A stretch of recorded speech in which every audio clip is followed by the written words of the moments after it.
Now, in previous videos, we've looked at the graphs of parametric curves described by equations like x equals sine of x equals sine of t, y equals cosine t, or x equals sine 2t, y equals cosine 2t, or even x equals 2 times sine t, y equals 3 times cosine t.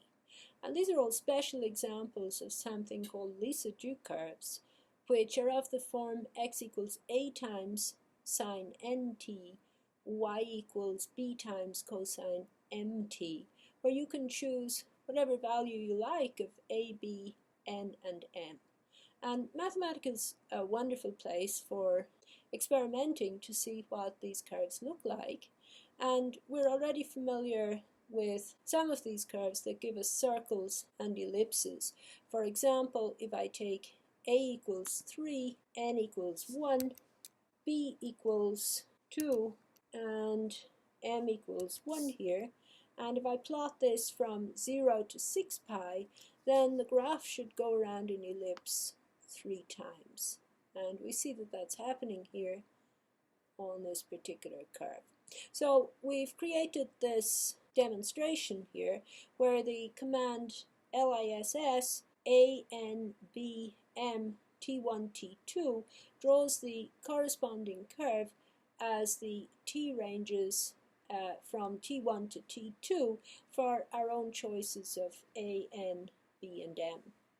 So let's draw a couple of interesting ones here. Let's choose a equals 2, n equals 10, b equals 3, and m equals 1. And let's have a good look and see what kind of curve x equals 2 times sine 10t, y equals 3 times cosine t traces out as t runs from 0 to 6 pi.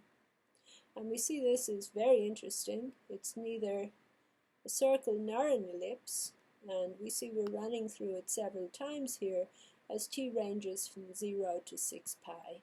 So this looks like a string of infinities concatenated. Let's try another one. Let's try a equals 3, n equals 10, b equals 2, and m equals 3.